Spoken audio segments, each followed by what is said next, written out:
naglalakad doon. No? Sana maabutan natin. Tanong natin kung gusto niya sumabay. Don Steven yun, sabay natin. Ha? Taga Don Steven. Ay, habulin natin si ate para masabay natin siya. Alam ko Don Steven yan, anak. Don Steven siya, isabay natin siya. Ay, naglalakad si ate. Wait lang, hintuan natin siya. Dito ka na lang sa harap na. Bye. Sumusumabay. Don Steven yung anak ko. Tara, sabay ka na.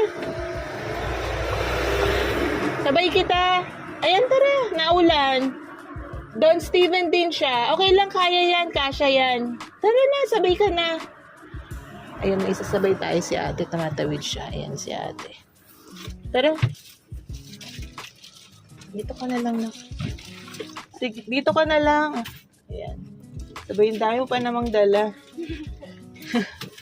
Okay ka lang. Kasya naman yan, malaki tong ano natin. At yan, kasya sa ano mo.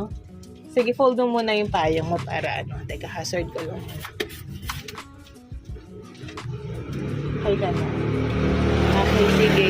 Kasi Don Steven din naman tong anak ko. Sabay na kita kasi medyo maambon din.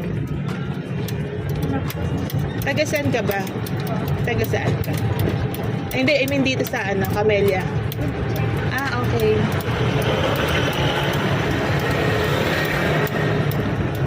Pag may nakikita talaga kami naglalakad dito, lalo na yung estudyante, sinasabay namin palabas kasi ang tagal ng tricycle dito eh. Lalo na po sa Pilipinas. Oo. Oo. Hindi agad nagpapapasok ng tricycle.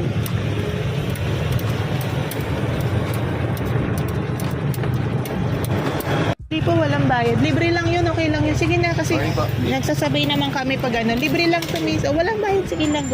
Ayun na, Zari, may payong ka na. Ingat kayo ha. God bless. Zari, may payong ka na dyan ha. Bye-bye. Thank you, kuya.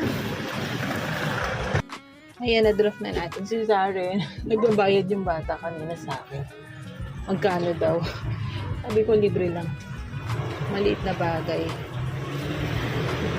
So, ayun. Ganun talaga pag may mga pwede tayong sabay na mga estudyante. At least makatipid sila ng pamasahe nila. Diba, laking tulong din sa kanila eh. Kasi medyo pricey pamasahe dito. Nasa 40 yata. Ay, 35. 30 pag, hanggang school. Tapos 30 yata pag school. May nag-request, i-video ko daw tong monitor habang umaandar. Sorry, ngayon ko lang to nagawa. And paloobat na din kami. Mabuti na lang sobrang lapit na namin sa bahay. Nakalimutan kasing i-charge to ni Daddy Nick. And ayan, habang umaandar kami, tinatry ko siyang videohan.